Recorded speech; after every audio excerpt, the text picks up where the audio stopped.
So here we start with JavaScript. So I'm closing the chat and coming to the topic. When we talk about any kind of programming or any kind of coding or any kind of technical training wherever output of the programs or output of the code is involved. For example, you are going to teach animation.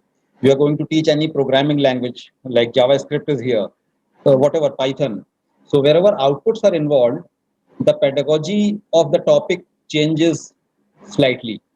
If you are going to demonstrate, if you are going to teach something which has no output involved, for example, you are going to teach about MS Office. So you can go for a demo mode right from start. But when programming is there are two aspects. One is when you are showing the demonstration to the students, they should be able to follow you. What exactly are you showing on the screen? What exactly are you sharing with them? This is one thing. Second thing is they should be able to understand the concept which is being taught. So these two things are important. If they are not able to follow you what you are showing on the screen, the concept will not be understood. They both are related. So what happens is right now you are mostly you are teaching in online mode. After when the things will normalize very soon, hopefully we shall go for physical classes, whatever it is, online class or physical class, offline class, that is. What I suggest is you prepare for all your sessions. Please prepare your own small examples, keeping the age and the understanding of the class. Create the samples and do not begin teaching syntax and about the language and about the fundamentals of the topic right from start. Take the students in the lab, wherever your projector is there, wherever your computers are there. Your samples should be available on the machine for the students. Now, this is, I'm talking about the first class. You're going to teach JavaScript the day one, and you have all the samples copied on a student's machine. You ask them to run them, to interact with the example. Suppose you have created two examples for first day. You ask them to run those examples, interact with them, let them interact, ensure that every student has interacted with those examples. Then you ask the question, then you ask questions with the students, talk to them, let them answer your questions. If they are not able to answer, you answer yourself and take the topic forward. You ask them, what did you observe? When you input this value, why was the output like this? And why was output was not like that if you entered any other value? So these kind of, finding out questions, deductive questions, you ask them.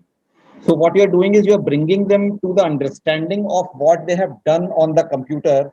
At this moment, they don't know what is JavaScript. They don't know what is Python. They don't know what is how the program is working, how the things are happening. You are just discussing on their experience in the lab after running those two samples which you created. Now you take those samples on the screen, the code, and then intercept the code, keeping their experience in mind. Now what will happen? An immediate connect will happen with the student and the code. They will be able to follow the code which is written on the screen. Now when you will be intersecting and intercepting the code, this is the HTML tag, this is body tag, and this is the function, this is the variable, this is the function call, this is how the mouse, when you're clicking with mouse, the things are happening, this is the flow of the program. They will be able to follow because they have experienced the output beforehand. And now they're reverse engineering.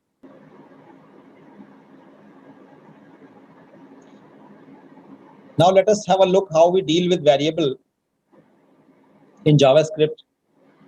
JavaScript variables are nothing special. They have to be declared by the keyword var. In certain cases, if you don't even use var keyword, that will work. So what we have done here is we have created a function call me. We have a global variable. Global variable means this variable is not the part of any function. It is up in the air. It is the part of a script, of course, but it is not the part of any function. And if you write more functions, all the functions can access this variable X. Hence, it is global.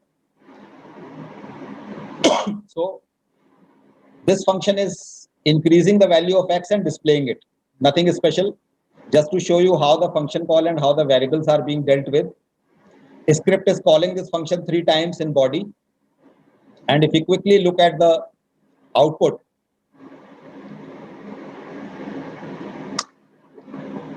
this is one variable's value x, variable x value 1, 2, 3, done.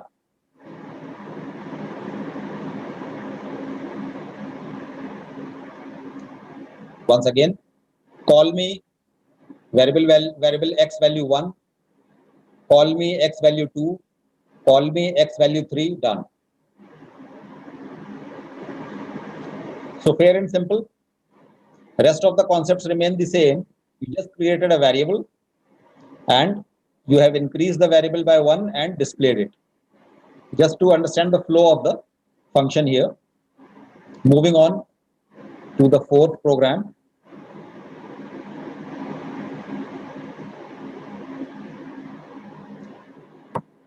Now we just saw the output was being displayed by a message box by using the keyword alert.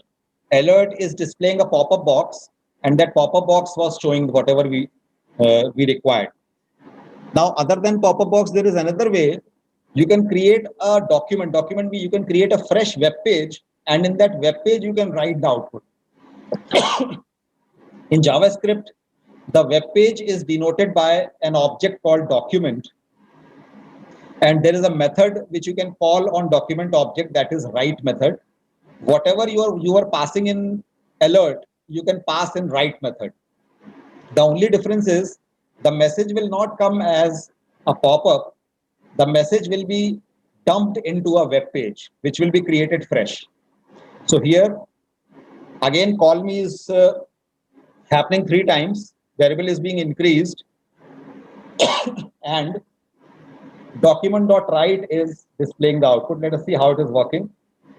I'm going to run this demo4.html.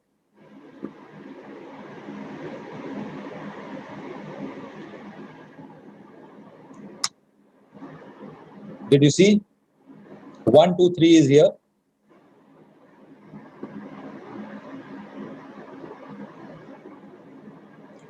One, you remember BR was there in the code, 1 BR, 2 BR3. That BR was hard coded in document.write by the user. See here. If it is not there, then output would have come in the same line, 1, 2, 3. So document.write is another way other than alert to display the output to the user.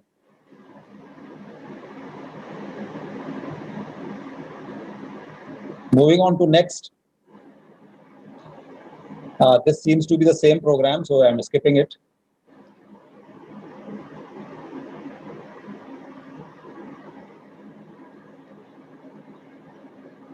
Now coming down to something called event handling. Understanding this term event is anything which occurs due to some action. That action could be by the application, that action could be by the user. For example, user clicks a button, user closes a window, user right clicks somewhere, user clicks on the web page. These are the examples of events. If you see carefully here, the function call me, our old friend is here, function call me, displaying a message. Now, how the function is being called? The function is being called here in the opening tag of body element. In body, now body element represents the whole web page. What you see in the browser, that is the body of the web page. In JavaScript, there are many events. One of them is on mouse down. As the name suggests, on mouse down means whenever a button is down, whenever a mouse button is clicked down on the web page. Why web page? Because of body. So this entire thing means on the body of the web page, when mouse button is clicked, call the function call me. See how the function call is happening. Function call is happening within double quotes as the value of the event on mouse down.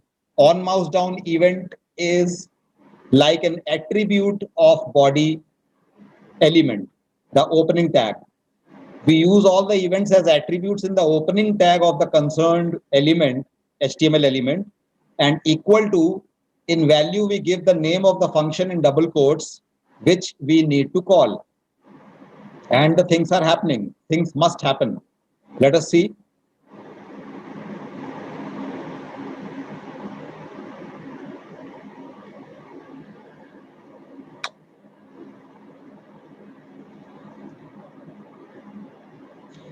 Now, this is the yellow page. I'm clicking with the mouse and a new document is generated. Did you notice? I refresh. This is the yellow page. I click on this page. A new document.write is happening. A new document.write is happening, and a fresh white page is created with the content wow. This is happening when I am clicking the mouse down on the web page. And that is happening because of this. This is the connection. On mouse down is equal to call me. Function call happens.